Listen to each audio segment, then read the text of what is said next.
بھی آپ نے سوچا مجھ جیسا گرا پڑا انسان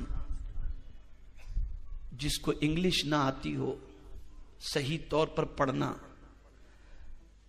اور کچھ ساتھی ایسے ہوں جو انگلش میں ماہر ہوں، یا آپ میں کا کوئی ایسا ساتھی جو دیہات کا رہنے والا ہو جس کی انگلش اچھی نہ ہو یا آتی ہی نہ ہو، وہ بندہ جس کی انگلش کی کمزوری کا آپ کو علم بھی ہے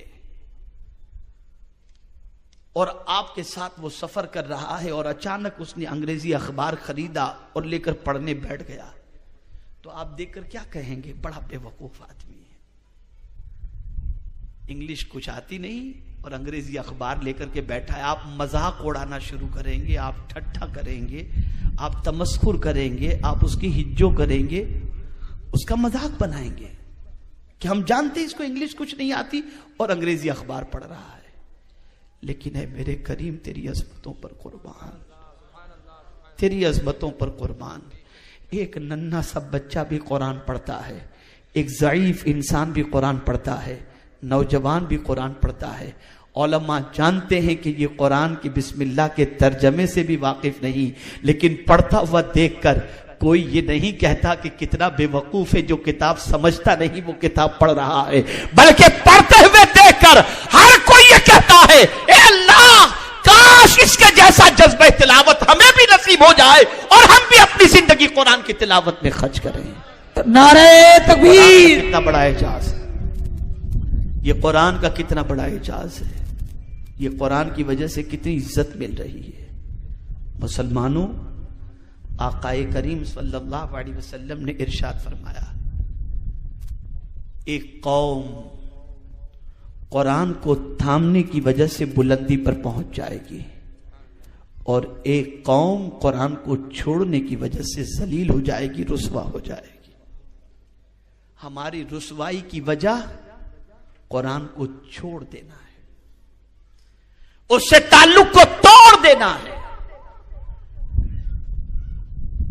اس سے اپنا رشتہ کمزور کر دینا ہے۔ میرے پیارے آقا صلی اللہ تعالی علیہ وسلم کے پیارے دیوانوں، آج کل کی پوزیشن یہ ہے کہ دنیا کا انسان ڈرائیونگ کرتا ہے اور نیند آتی ہے تو نیند کو اڑانے کے لیے وہ انسان گانے کی کیسٹ لگا دیتا ہے، اسی طریقے سے انسان اپنی نیند کو اڑانے کے لیے مختلف حربے استعمال کرتا ہے۔ لیکن آپ صحابہ کی زندگی دیکھو، میدان جنگ ہے، آقا کریم صلی اللہ علیہ وسلم نے ایک صحابی کو نگرانی کے لیے مقرر فرما دیا، وہ صحابی پورے قافلے کی نگرانی فرما رہے ہیں۔ جب سارے قافلے والے سو جاتے ہیں، ان پر بھی غنودگی کے آثار نمایاں ہوتے ہیں، جی چاہتا ہے کہ وہ بھی سو جائیں، لیکن آقا کریم صلی اللہ تعالی علیہ وسلم کے اس غلام کو نگرانی کی ذمہ داری دی گئی تھی۔ اب آنکھ جھپکنے کے خیال آتا ہے، لیکن نیند اڑانے کے لیے کیا کرتے ہیں؟ وضو کرتے ہیں، کھڑے ہو جاتے ہیں، قرآن کی تلاوت شروع کر دیتے ہیں۔ اس تلاوت میں انہیں اتنا لطف آتا ہے، اتنا کیف و سرور ملتا ہے، اتنی لذت مل جاتی ہے کہ اللہ اکبر! دشمنوں نے جب ان کو تلاوت میں ڈوبا ہوا دیکھا اور معاملہ بالکل خالی دیکھا تو تیر برسانا شروع کیا۔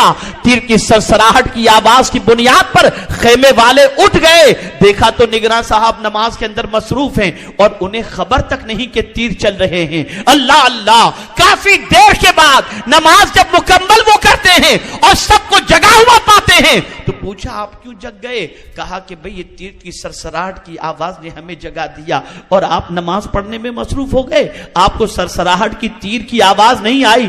فرماتے ہیں نہیں، میں نے قرآن کی جو سورت میں نے تلاوت کرنا شروع کی تھی اس میں مجھے اتنا کیف مل رہا تھا کہ مجھے کسی چیز کی خبر نہیں تھی، میں تو قرآن کی تلاوت میں ڈوبا ہوا تھا۔ یہ کیفیت تھی، یہ عالم تھا۔ ہمارے ویڈیو کو لائک شیئر ضرور کریے۔